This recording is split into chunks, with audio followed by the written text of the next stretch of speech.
আপত্তি তুলতে যাবে না, যাও তোমরা দেওয়ালের আড়ালে চলে যাও। এটা কথা ঠিক হলো? দেয়ালের আড়ালে যাও, গিয়ে তোমরা প্রেম করো, আমোদ করো, ফুর্তি করো, আয়েশ আরাম করো। এই কথাটা কি বলা ঠিক হলো? কেন এ কথাটা বললো?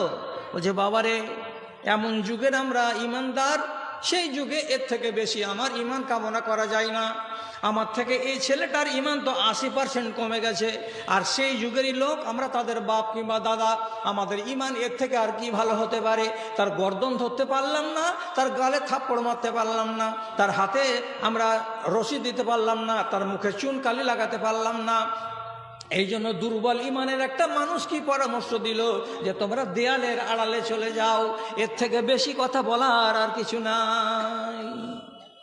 কত নিচে নামবে ইসলাম, কত নিচে নামবে ইমান, আপনি আন্দাজ করতে পারছেন?